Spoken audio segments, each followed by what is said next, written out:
Hi மக்களே, welcome back to chef Murugan's recipe. இன்னைக்கு வந்து பார்த்தீங்கன்னா குழந்தைங்களுக்கு ரொம்ப பிடிச்ச ஒரு டிஷ் தான் பண்ண போகிறேன். இப்பி நூடுல்ஸ்.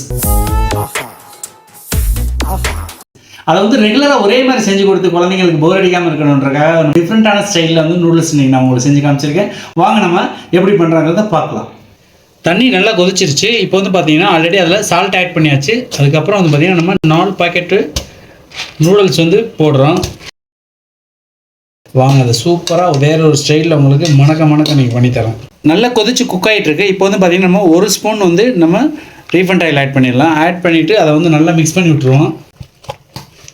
நம்ம எதுக்கு வந்து ஆயில் ஊற்றுறோன்னு பார்த்தீங்கன்னா நூடுல்ஸ் வந்து ஒன்றோட ஒன்று ஒட்டாமல் நல்லா வந்து நமக்கு தனித்தனியாக வரும். சாப்பிடும்போது ரொம்ப ஈஸியாகவும் வரும். இந்த மாதிரி இந்த நூடுல்ஸ் வந்து பார்த்திங்கன்னா பாயில் பண்ண உடனே வந்து பார்த்திங்கன்னா நம்ம ஆயில் போட்டு பாயில் பண்ணதுனால நல்லாயிருக்கும்.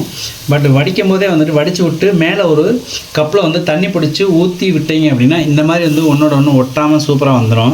ஃபஸ்ட்டு ஆயில் ஆட் பண்ணிடலாம். ஒரு குழிக்கரண்டி வந்து ஆயில் எடுத்துருக்கேன். எண்ணெய் காஞ்சோடனே வந்து பார்த்திங்கன்னா ஃபஸ்ட்டு நான் நறுக்கி வச்ச ஒரு வெங்காயத்தை வந்து நம்ம இதில் ஆட் பண்ணிடுறேன். அது கூட வந்துட்டு கருவேப்பிலையும் போட்டு லைட்டாக வதக்கி விட்டுறலாம். ஆனியன் கொஞ்சம் வதங்கினோடனே வந்து பார்த்திங்கன்னா நான் வந்து ஒரு 1/4 டேபிள் ஸ்பூன் வந்து இஞ்சி பூண்டு பேஸ்ட் ஆட் பண்ணுறேன். இந்த இஞ்சி பூண்டு பேஸ்ட் வந்து நல்லா பச்சை வாசம் போட்டோம். இஞ்சி பூண்டு நல்லா வதக்கி விட்டோம். அதுக்கப்புறம் வந்து பார்த்திங்கன்னா நம்ம ஒரே ஒரு தக்காளி எடுத்து இந்த மாதிரி கட் பண்ணி ஆட் பண்ணிக்கலாம். நம்ம அதுக்கப்புறம் வந்து பார்த்திங்கன்னா என்ன பண்ணுறோம்னா 3 எக்கு வந்து இதில் ஆட் பண்ணுறோம். லைட்டாக அப்படி பரப்பி விட்ருங்க. இதுக்கப்புறம் வந்துட்டு சில்லி பவுடர் 1/4 டீஸ்பூன் யூஸ் பண்ணுறேன். மட்டன் மசாலா, கரம் மசாலா, இந்த பேக்கெட் வந்து மசாலா இருக்குது இல்லைங்களா, அடிஷ்னலாக அதையும் நம்ம ஆட் பண்ணுறோம். ஸோ எல்லா மசாலாவும் போட்டாச்சு. எக்கு உடச்சி ஊற்றியாச்சு. இந்த ஸ்லோவாக வச்சு பண்ணும்போது என்னென்னு கேட்டிங்கன்னா எக்கு வந்து நல்லா குக்காக ஆரம்பிச்சிடும். அதுக்கப்புறம் தான் வந்து நம்ம நூடுல்ஸ் ஆட் பண்ண போகிறோம்.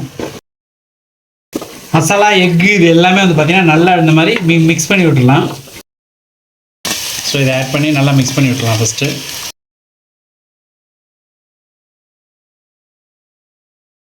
நூடுல்ஸ் வந்து பார்த்திங்கன்னா எப்போயுமே நம்ம பாயில் பண்ணும்போது தண்ணியிலேயே உப்பு போட்டு தான் பாயில் பண்ணோம். அது போக வந்து இந்த பேக்கெட் வரும் இல்லைங்களா மேகிக்குள்ளே, அந்த மசாலாவில் வந்து ஆல்ரெடி சால்ட்டு வந்து பேக்கெட்டில் மிக்ஸ் பண்ணியே தான் இருக்கும்.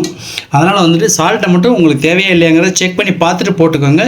ஸோ எக் நூடுல்ஸ் வந்து நம்ம சூப்பராக வீட்லேயே பண்ணியாச்சு. இது பார்த்திங்கனாலே பாருங்கள் எப்படி ஃபினிஷிங் வந்துருக்குன்னு சொல்லிட்டு. ஸோ இதில் வந்து நம்ம கொத்தமல்லி தூவி நம்ம சர்வ் பண்ணி நம்ம குழந்தைங்களுக்கு கொடுத்துடலாம்.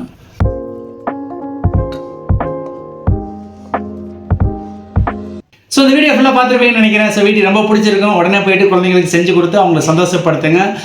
மறக்காமல் எப்பயும் போல் உங்களோட ஃப்ரெண்ட்ஸ் அண்ட் ஃபேமிலிக்கும் இதை ஷேர் பண்ணிவிட்டு வீடியோக்கு லைக் பண்ணுங்கள்.